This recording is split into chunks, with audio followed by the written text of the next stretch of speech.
Noong May 5, 2005, isang malakas na sigaw ng lalaki ang bumasag sa katahimikan ng umaga sa kampong Sikadongdong, Cianjur, Indonesia. Nagulat ang lahat ng nakarinig at sabay-sabay silang napatingin sa direksyon ng lalaki na nanginginig habang nakaturo sa mga damuhan. May buto, sabi niya habang hingal, at nakakita ako ng buto ng tao. Mabilis na kumalat ang balita sa buong baryo.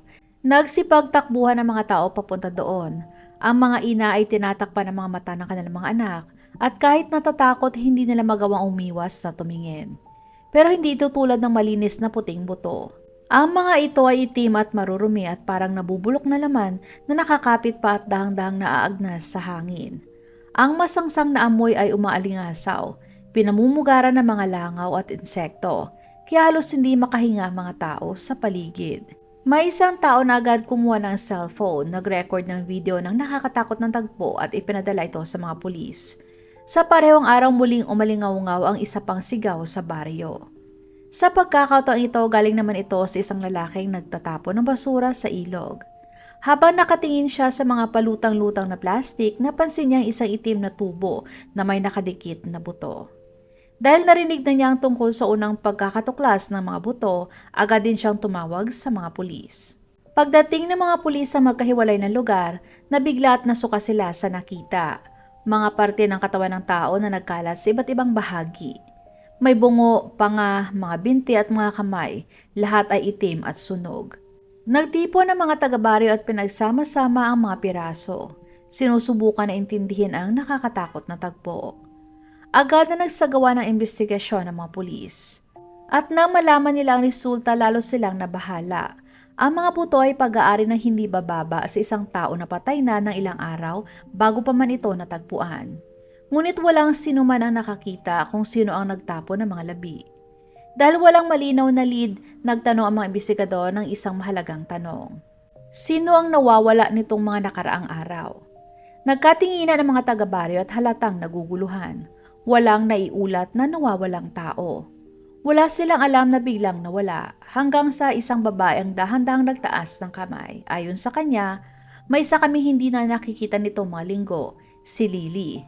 Si Lily ay 51-year-old at dating pinakaaktibo sa mga gawain ng komunidad. Palagi siyang kasali sa mga aktibidad sa baryo at kilala sa pagiging masigla at matulungin. Kadalasan siyang unang dumarating sa mga pagtitipon ng barangay. Pero kamakailan lang wala nang nakakakita sa kanya. Agad na hiniling ng mga pulis na dalhin sila sa bahay ni Lily. Pagdating nila roon, walang sumasagot sa kanilang tawag. Nakalak ang pinto at ang bahay ay tila walang tao. Pero may kakaiba. Isang matindi at nakakasulasok na amoy ng nabubulok na laman ang nanggagaling mula sa loob ng bahay ang kanilang naamoy. Dahil dito, pinwersa ng mga kalalakihan sa baryo na buksan ang pinto at agad nilang tinakpan ang kanilang mga ilong. Ang amoy ay sobrang baho, halos hindi na sila makahinga. Bagamat tila walang tao sa loob, may napansin ng isa sa mga investigador na may gumalaw na anino. Ibig sabihin may tao sa loob. Pagpasok nila, natagpuan nila ang dalawang taong nagtatago. Ang 31-year-old na babae na nagngangalang si Yanti Rustini o tawagin na lang nating si Yan at ang kanyang 60-year-old na ama na si Kaya o tawagin na lang nating si Clark. Agad na dinala ang dalawa sa istasyon para imbestigahan. Sa simula ay itinanggi ni Yan at Clark ang anumang kaugnayan sa mga natagpuang labi. Sabi nila, pareho lang silang nagulat at naguguluhan tulad ng iba. Pero bilang pag-iingat, kinumpiska ng mga investigador ang kanilang mga cellphone at sinimulang suriin ang laman ng mga ito. At ang natuklasan ng mga pulis ay napakasama at nakakasuka, kahit para sa mga sanay na sa karumal-dumal na krimen. Sa cellphone niyan ay may nakasave na mga pictures na may petsang April 22, 2025. Ipinapakita sa mga larawan ng isang babaeng patay na at yun ay si Lily na itim at baluktot na ang ulo, halos hindi na makilala. Pero hindi doon nagtapos ang karumal-dumal na nakita. Mayroon ding larawan ng isang batang 3 taong gulang. Yun ay si Siti Nurhayati, anak mismo niyan, na parehong sinunog din at pinatay. Ang mga larawan ay nagsilbing matibay na ebidensya. Ipinakita ng mga ito na siyan mismo ang nag-document ng kanyang ginawang krimen. Para maunawaan kung paano nauwi sa ganitong trahedya, kailangan na balikan ang pinagmulan niyan. Ipinanganak siyan sa isang simpleng pamilya sa kanayunan ng Cianjur. Ang kanyang mga magulang ay sina Lily at Clark. Hindi mayaman ang kanilang pamilya, namuhay sila ng payak at pareho nagtatrabaho ang mga magulang para lang matustusan ang pang-araw-araw nilang pangangailangan. Bilang panganay sa tatlong magkakapatid, nagsikap siyan sa pag-aaral, umaasang makakaahon sa kahirapan at makabuo ng mas maginhawang buhay. Pero hindi dumating ang mga pagkakataong inaasahan niyan. Sa halip ay nag-asawa siya at nanirahan sa bahay ng kanyang mga magulang kasamang 3 taong gulang na anak na si Siti. Patuloy pa rin siyang nangarap na makapagsimula ng maayos na buhay pero hindi niya yon natupad. Ang pinakamabigat na pasanin niyan ay ang hayagang pagkakaroon ng favoritism ng kanilang ina. Yun ay dahil mas malapit si Lily sa 2 pang nakababatang anak na hindi na pinangalanan at hindi rin ibinunyag kung nasaan na roon ngayon upang protektahan ang kanilang pribadong buhay. Bilang panganay, ramdam niya na siya ay tinalikuran at hindi mahalaga. Araw-araw niyang nakikita kung paano inuuna ng kanyang ina ang kanyang mga kapatid, habang siya naman ay parang estranghero sa sariling tahanan. Ang pagmamalupit sa isip at damdamin na naranasan niyan ay ang siyang bumabasag sa kanya araw-araw. Inilalayo din siya ni Lily sa kanyang mga kaibigan at laging pinupuna ang bawat pagkakamali. Madalas ikumpara ni Lily siyan sa ibang tao na hindi maganda. Sinasabi niyang mas maayos at mas presentableng tignan ang iba kaysa sariling anak. Patuloy niyang pinipressure siyan sa lahat ng bagay, sa pag-aaral, sa pakikipagrelasyon at maging sa kung paano niya pinalaki ang sariling anak. Nakakatawang isipin pero mas pinapansin pa ni Lily ang kanyang apo na si Siti kaysa kayan mismo, na lalo pang nagpalayo ng loob nila bilang mag-ina. Lalong lumala ang sitwasyon dahil mahigpit na kinokontrol ni Lily ang pera ng pamilya. Nang minsang humiram ng pera si Clark upang mabayaran ang mga utang niya, tumanggi si Lily. Ang pagtangking ito naging isa sa mga huling mitsanang nagtulak sa mag-ama sa kanilang nakamamatay na plano. Araw-araw ay nababaon siyan sa sama ng loob at pagkadismaya. Ngunit nang mapagdesisyonan niyang patayin ang kanyang ina at lalo na nung pinaslang niya ang sarili niyang anak, lumampas siya sa hangganan na hindi kailanman kayang bigyan katwiran ng kahit na anong sakit ng nakaraan. Noong una, plano niya na siya lang ang gagawa ng krimen. Pero habang iniisip niya kung paano itatago ang bangkay, naisip niya kailangan niya ng tulong para itapon at itago ang mga labi ng kanyang ina. Doon niya kinuha ang tulong ng ama niyang si Clark. Kaunti lang ang impormasyon tungkol sa nakaraan ni Clark, pero ayon sa ulat ng pulis, siya ay baon sa utang. May utang siyang humigit kumulang na 30 million rupiya o kulang-kulang 300,000 sa peso sa iba't ibang nagpapautang, kasama na doon sa mga loan shark. Kahit pa nagtatrabaho siya, parang hindi napupunta ang pera sa pangangailangan nila sa bahay. Pero kung saan man napupunta ang kinikita niya ay nanatiling palaisipan. Masyado nang malaki ang interes ng kanyang mga utang at hindi niya alam kung paano pa yon mababayaran. Nang lapitan niya ng kanyang ama para humingi ng tulong sa pagpatay sa kanyang ina, una ay tumanggi si Clark dahil siya ay natatakot na mahuli at takot siyang harapin ang legal consequences ng kanilang gagawin. Ngunit alam niyan kung anong sasabihin para magbagong isip ng ama. Ayon kayan, kunin nila ang alahas ni Lily. Ang itinutukoy niya ay ang kwintas at pulseras ni Lily na may bigat na 63 grams, sapat na para mabayaran ang utang ni Clark. Ito ang mga alahas ng kususan ng isang la ni Clark para makabayad sa kanyang utang. Pero matigas na tumanggi si Lily dahil ipapamana umano niya yon sa iba niyang anak na nagtatrabaho sa ibang bansa. Ang simpleng salitang yon ang naging huling pasya sa isip ni Clark. Mas nanalo ang kasakiman kaysa isipin ang kapakanan ng kanyang asawa at apo. Ang pagpatay ay naganap noong gabi ng April 21, 2025. Bagaman may mga ulat na maaring nangyari ito noong April 22. Mag-ama sila naghanda para sa maruming gawain. Nagtago sila ng kutsilyo at gunting sakaling kailanganin. At sa gabing yon, ginawa niyan ang matagal na niyang plano. Plano na nag-ugat sa matagal nang naipon na galit at hinanakit. Noong gabing yon, hinimok niya ang kanyang 3 taong gulang na anak na si Siti na matulog sa kama. Kinantahan habang niyayakap ng mahigpit hanggang sa makatulog ang kanyang anak. Pagkatapos noon, tahimik na umalis siyan sa silid at lumipat sa silid ng kanyang ina kung saan ay naghihintay ang kanyang ama. Ipwinesto ni Clark ang sarili sa ulo ng kama. Pinigil ang mga braso ni Lily habang umakyat siyan sa ibabaw ng kanyang ina na natutulog. Hinawakan niyan ang leeg ng kanyang ina at sinimulang sakalin. Nagising si Lily dahil sa atake at pilit siyang lumaban para sa kanyang buhay. Nagpupumigla siya. Nagmamakaawa at hingal na hingal sa kakasigaw ng tulong. Ngunit hawak ni Clark ang kanyang mga braso kaya wala nang nagawa si Lily. Patuloy na sinakal niyan ang sariling ina. Bingi sa mga pagsusumamo nito hanggang sa tuluyang pumikit ang mga mata ni Lily at hindi na gumalaw ang kanyang katawan. Pagkamatay ni Lily, agad nilalapitan ni Clark ang bangkay at kinuha ang mga alahas nito. Binuksan niya ang aparador, kinuha ang lahat ng pera at ginto ng kanyang asawa. Sa sandaling yon napangiti siya dahil sa wakas ay mababayaran na niya ang kanyang mga utang. Pero nang tumingin si Clark kayan, hindi kaluwagan o kasiyahan ang nakita niya sa mukha nito, kundi takot. Mahina niyang sinabi na paano kung magising si City at umiyak. Kapag umiyak siya, magigising ang buong baryo. Ang pag-iisip na yon ay napasiklab ng isang madilim na desisyon sa isip niyan. Walang pag-aalinlangan, tumakbo siya sa silid ng kanyang natutulog na anak at pinatay ito sa parehong paraan. Sinakal niya ang 3 taong gulang na si City hanggang sa tumigil ito sa paghinga. Ang 2 bangkay ay iniwan sa loob ng bahay sa loob ng 4 na araw habang unti-unting naaagnas sa init ng panahon. Lalong naging hindi matiis ang amoy kaya napilitang kumilos agad sina Ian at Clark para itapon ang mga ebidensya. Ang unang ginawa nila ay pagputol-putulin ng mga bangkay sa mas maliliit na parte, mga kamay, braso, binti, ulo at mga lamang loob. Pero kahit nahati-hati na ang mga katawan, kitang-kita pa rin ng tao ang mga parte. At kung mahanap, madali rin itong makikilala. Kaya nagpatuloy sila sa mas mabagsik na plano. Mas hiniwa-hiwa nila ng mas maliliit pa ang bawat piraso. Inalis ang laman at balat hanggang sa natira na lamang ay halos buto. Maingat at sistematiko silang nagtrabaho at sinisiguro nilang matapos nila ang gagawin. Pagkatapos nilinis ang mga dugo sa loob ng bahay. Pero hindi nila lubusang nalinis ang mga dugo at mga natirang laman dahil sa pagmamadali, na naging dahilan kung bakit nagkaroon pa rin ng mabahong amoy na nakaalarma sa mga kapitbahay.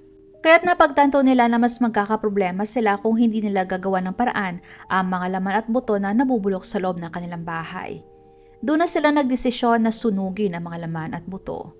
Gumawa sila ng pansamantalang pugon at sinunog ang mga hinating parte. Hindi na nila inalita ng amoy ng sinunog na laman. Ang tanging layunin nila ay walang bakas na maiiwan. Pagkatapos masunog, kinolekta nila ang mas malalaking buto at itinapon sa iba't ibang lugar sa baryo. May nilagay sila sa mga bakuran, may itinapon sa mga damuhan at may nilagay sa ilog para mahirap kung sakaling may makakita man ay mahihirapan itong pagdugtong-dugtungin. Sa kabila ng lahat ng kanilang pagsisikap na itago ang mga ebidensya, nagkaroon siya ng isang malaking pagkakamali. Pagkakamali naging dahilan ng kanilang pagkakahuli. Marahil dahil sa sobrang galit at matinding puot sa kanyang ina, pinili niya na idokumento ang halos lahat ng kanyang ginawa. Kinuhanan niya ng litrato ang bangkay ng kanyang ina matapos itong sakalin, kung saan makikita ang namumulang mga mata at nangingitim na balat, palatandaan ng pagkamatay sa sakal. Kinuhanan din niya ng larawan ang nasusunog na mga labi, kabilang ang ulo, mga braso at mga binti ng kanyang ina. At higit sa lahat, pati ang sariling anak niyang si City. Kinuhanan din niya ng litrato matapos niya itong patayin. Sa mga araw matapos ang krimen, bihirang lumabas sina Ian at Clark sa kanilang bahay. Tanging si Clark lamang ang lumalabas minsan para ibenta ang mga alahas ni Lily at bayaran ang kanyang mga utang. Nang wala na siyang utang, pareho silang nanatili sa loob ng bahay na may mabahong amoy ng kamatayan at pagkabulok. Ang buong akala ng mag-ama ay nagtagumpay na sila at perpekto ang ginawa nilang krimen. Naitapon na nila ang mga bangkay, nalinis ng ebidensya at wala ng saksi. Ngunit hindi nila inasahan ang pinakamahalagang bagay, yon ay ang katanungan ng mga tao. Napansin ng mga kapitbahay kung bakit ang madaldal at palakaibigan na si Lily ay biglang nawala na parang bula. Nang tanungin ng mga taga-baryo sina Ian at Clark tungkol sa kinaroroonan ni Lily, palagi lang nilang sinasabi ang parehong sagot. Hindi namin alam kung saan siya nagpunta. Lumipas ang ilang araw at nang akala ng mag-ama na nakaligtas na sila sa hinala, may malakas na katok sa kanilang pinto. Pagbukas nila, naroon ang mga pulis kasama ang ilang taga-baryo. Bago pa man makagalaw si Ian at Clark, pinasok na ng grupo ang bahay at agad silang inaresto. Sa unang investigasyon tungkol sa pagkawala ni Lily, itinanggi ng dalawa ang anumang kaugnayan. Ang sabi nila, basta na lang daw siyang nawala at wala silang alam kung saan ito nagpunta. Ngunit naguho ang kanilang kasinungalingan nang suriin ng mga pulis ang cellphone niyan. Sa halip ng mga litrato ng pamilya o masasayang alaala, puno ito ng larawan ng kamatayan. Ang mga larawang iyon ay napakabrutal at nakakasuka. Ang ilan sa mga investigador ay napamura sa galit. Ang iba naman ay nagsusuka sa sobrang pagkadiri. At may ilan din na lumayo na lang, hindi na kayang tignan si Nayan at Clark, takot na baka sila mismo magawang biktima ng ganitong kalupitan. Sa harap ng matitinding ebidensya, alam niya na kailangan niya magkaroon ng depensa, isang strategy para mailigtas ang sarili sa parusang naghihintay. Sa Indonesia, ayon sa Article 44 ng Criminal Code, maaaring hindi papanugutin sa krimen ng isang tao kung siya ay may sakit sa pag-iisip, lalo na kung ang sakit na yon ay nakakaapekto sa kanyang kakayahang makilala ang tama at mali. Alam ito niyan, kaya nang tanungin siya kung bakit niya pinatay ang kanyang ina at anak, sinabi niya na sinabi ni Ginduruwo sa akin na gawin ito. Si Ginduruwo ay isang nilalang mula sa alamat ng Indonesia, isang malaki, mabalahibong espiritu na sinasabing nagaan yung tao upang akitin ang mga babaeng walang asawa o mga may asawang iniwan pansamantala ng kanilang mga mister. Pero para sa mga nakakakilala sa alamat na yon, agad nilang alam na walang saysay ang sinabi niyan. Hindi kailanman sinasabing inuutusan ni Ginduruwo ang mga tao na pumatay. Sa loob ng investigation room habang patuloy siyang tinatanong ng mga pulis at naharap sa matibay na ebidensya, unti-unti nang gumuho ang kanyang kasinungalingan. Bukod pa rito, lumabas sa psychological evaluation na siya ay nasa maayos na pag-iisip at lubos na may pananagutan sa kanyang mga ginawa. May mga patunay na malinaw, mga kutsilyo, gunting, alahas at ang cellphone na puno ng mga larawang nakakasuklam. Sa wakas ay bumigay siyan at umamin. Ayon sa kanya, oo, ako ang may gawa. At doon na nabuo ang buong larawan ng kaso. Ikinuwento niya ng buong istorya, ang taon-taon na dinanas na emotional pressure, ang kawalan ng atensyon at ang pakiramdam na hindi siya minahal ng kanyang ina, ang tuloy na nagtulak sa kanya sa sukdulan. Ang galit niyan ay matagal nang namuo sa kanyang dibdib hanggang sa sumabog ito sa nakakatakot na krimen at pagpatay kay Lily sa pamamagitan ng pagsakal, paghiwa-hiwalay ng katawan, pagbabalat ng mga piraso at pagsusunog sa mga labi. Samantalang si City naman ay nadamay lamang. Ang dahilan kung bakit pinatay ni Yan at Clark ang 3 taong gulang na bata ay dahil sa takot na baka magising ito at umiyak at madiskubre ng mga kapitbahay ang krimen. Natapos ang buhay ng isang inosenteng bata sa kamay ng sariling ina at lolo dahil lamang sa galit at kasakiman. Sa kasalukuyan, patuloy pa rin dinidinig ang kaso sa sistema ng korte ng Indonesia, ngunit may limitadong ulat sa media. Batay sa mga kasong isinampa, parehong si Yan at Clark ay maaaring masentensyahan sa ilalim ng mga batas laban sa pagpatay at karahasan sa bata. Ang pinakamataas na parusa para sa mga kasong ito ay kamatayan o habang buhay na pagkakakulong, dagdag pa ang 20 taon na pagkakakulong. Sa kabila ng kabigatan at kalunos-lunos ng kasong ito, kaunti lamang ang nag-ulat maging sa loob ng Indonesia o sa ibang bansa. Gayunpaman ang kasong ito ay nagbibigay ng isang mahalagang aral tungkol sa ugnayan ng pamilya at personal responsibility. At ang pinakamalungkot na biktima sa kasong ito ay si City, ang batang walang kamuwang-muwang at walang kalaban-laban. Napatay siya ng walang kasalanan. Simple lamang dahil nandun siya sa maling lugar at maling oras. Pinatay ng mismong taong dapat ay nagpoprotekta sa kanya higit sa lahat, ang kanyang ina. Kaya ang tanong ngayon, sa palagay mo ba, nararapat bang hatulan ng habang buhay na pagkakakulong o kamatayan si Nayan at Clark dahil sa kanilang malamig, planado at brutal na pagpatay? At paano natin mas maagang matutukoy at matutulungan ang mga batang dumaranas ng emotional abuse habang itinuturo rin sa kanila na kahit anong hirap o sakit ang nararanasan nila, hindi kailanman solusyon ng karahasan. Ang kasong ito ay nagpapakita sa atin sa masakit na katotohanan tungkol sa personal responsibility at ang kahalagaan ng pagpigil ng cycle ng trauma bago ito magdulot ng kapahamakan sa iba. Ang pagiging magulang ng isang tao ay hindi nagbibigay ng karapatang sirain ang anak. At ang pagiging anak mo ay hindi nangangahulugang kailangang manatili kang tahimik o sugatan habang buhay. Ikaw ay may kakayahang maghilom, magmahal muli at maging magulang sa sariling puso mo. Ang magulang na kailanman ay hindi mo naranasan pero kaya mong maging. Kung ikaw ay biktima ng emotional abuse mula mismo sa mga magulang mo, may mga paraan para malalampasan mong mga ito. Kilalanin at tanggapin mo ang nararamdaman mo. Hindi mo kailangang itago o ipaliwanag lahat. Ang pagtanggap ay unang hakbang sa paghilom. Alamin na ang trauma ay hindi kahinaan. Ito ay reaksyon ng katawan at isipan para protektahan ka at hindi mo kailangang ikahiya. Maghanap ka ng ligtas na espasyo. Maaring ito ay isang kaibigan, pamilya, support group o therapist. Ang pagkakaroon ng taong nakikinig ng walang paghusga ay napakahalaga. Simulan mo din ang inner work. Maaari ka magsulat ng journal, mag-meditate, o gumawa ng mga bagay na nakakatulong sa pag-unawa sa sarili mo. Ito ang pagmamahal sa sarili. Alamin kung paano mo gustong alagaan ang sarili mo sa pagkain, pahinga o mga gawain na nagbibigay ng saya sa'yo. Magpatawad pero hindi ibig sabihin ay kalimutan. Ang pagpapatawad ay paraan para palayain ang sarili mo, hindi para bigyan ng lisensya ang nananakit. At ang huli ay humingi ng professional na tulong. Ang therapy ay hindi tanda ng kahinaan kundi ng lakas dahil pinili mong harapin ang sugat at hindi itago. Hindi mo kailangang saktan ang sarili mo o ang iba para maramdaman na may halaga ka. May halaga ka kahit hindi mo pa ito naririnig mula sa mga magulang mo. Ang kakulangan sa pagmamahal na natanggap mo ay hindi sukatan ng iyong pagiging karapat-dapat na mahalin.